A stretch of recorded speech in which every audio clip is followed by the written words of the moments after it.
وعلى آلك يا سيدي يا نبي الله.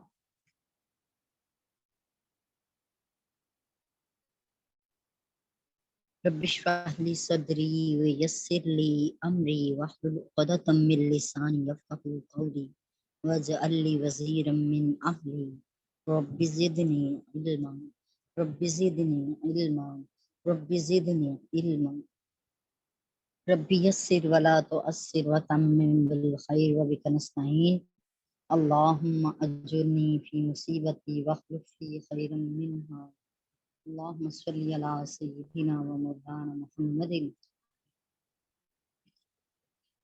وعلى آله وأصحابه وبارك وسلم. أعوذ بالله من الشیطان الرجیم. بسم اللہ الرحمن الرحیم.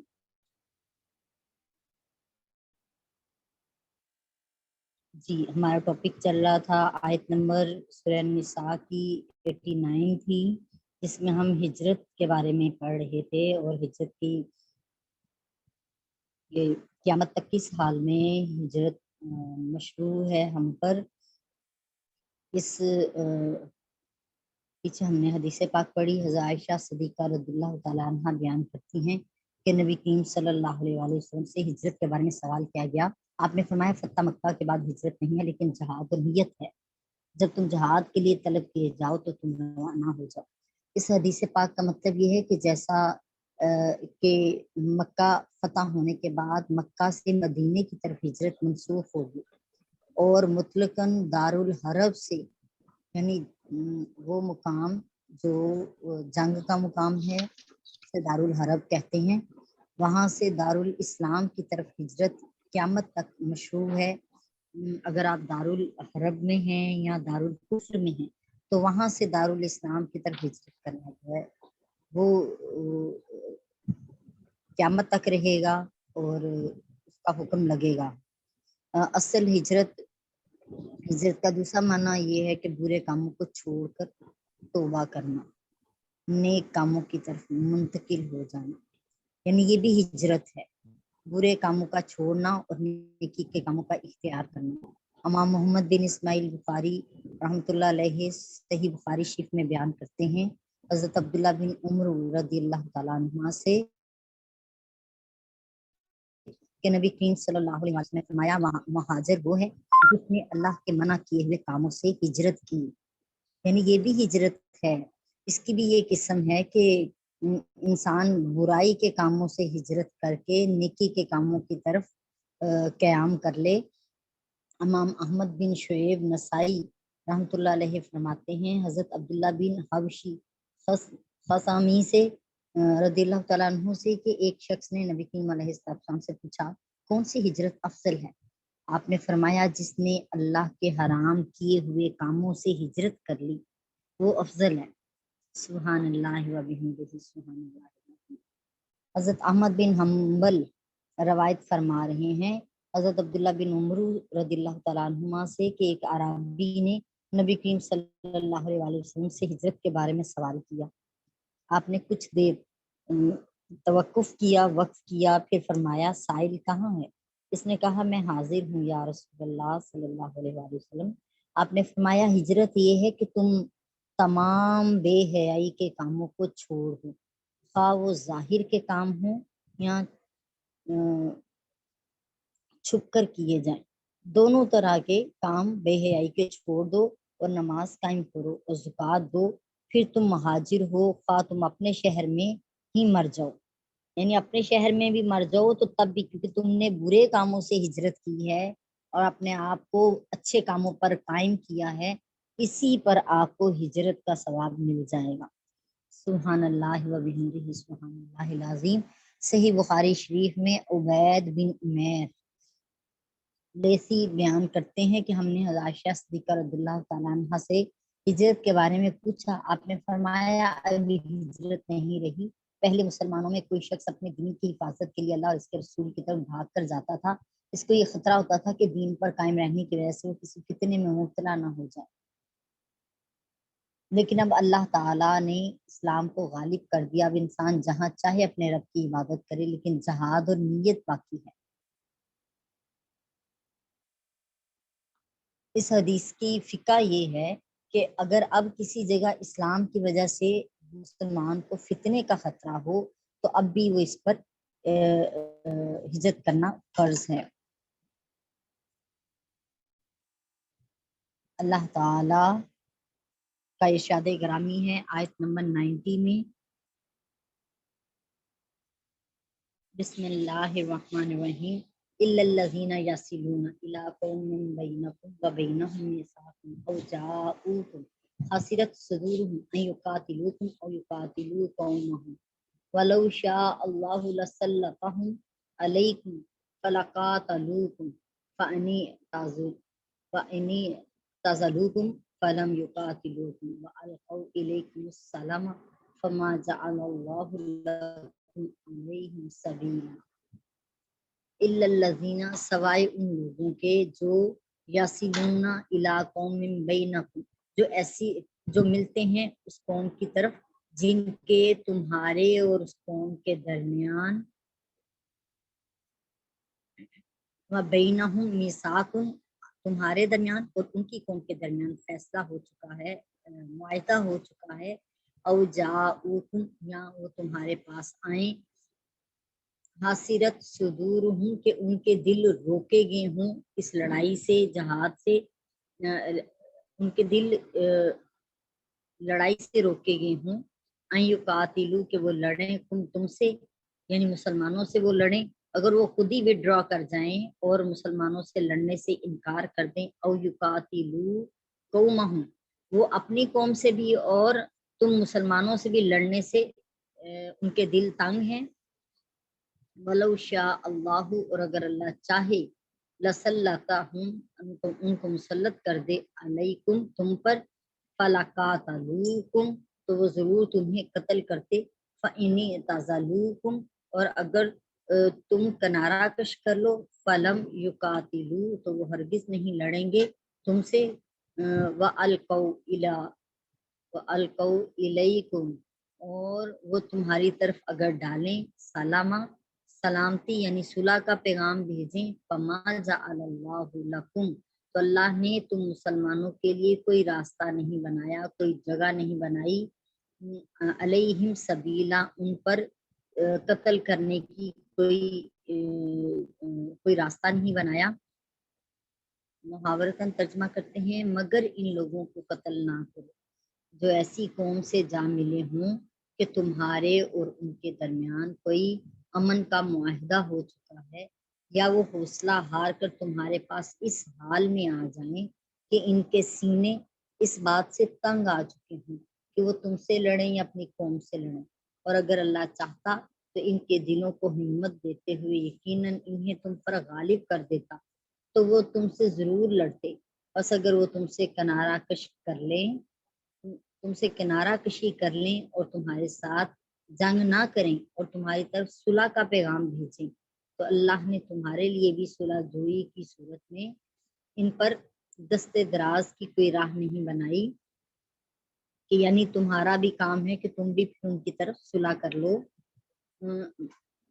سورہ نساء کی آیت نمبر 90 ہم نے شروع کی ہے، سوائے اس کے کہ وہ اس قوم تک پہنچیں جن کے اور تمہارے درمیان معاہدہ ہو، یا وہ تمہارے پاس اس حال میں آئے کہ تمہارے ساتھ لڑنے سے ان کے دل تنگ آ چکے ہوں، یا وہ اپنی قوم سے لڑیں اس سے بھی وہ تنگ ہیں، اور اگر اللہ چاہتا تو ضرور ان کو تم پر مسلط کر دیتا، بے شک وہ تم سے لڑتے۔ اس میں اختلاف ہے کہ جس قوم کو اللہ نے جہاد کے حکم سے مستثنی قرار دیا ہے وہ کون ہے، آیا وہ مسلمان ہیں یا کافر ہیں؟ جمہور نے کہا وہ کافر ہیں، اور اس آیت کا معنی یہ ہے کہ اللہ تعالیٰ نے کفار کے خلاف جہاد کو واجب قرار دیا ہے، مگر جب کفار کے ساتھ معاہدہ ہو یا انہوں نے تم سے قتال کرنا چھوڑ دیا ہو تو پھر ان کے خلاف قتال واجب نہیں ہے۔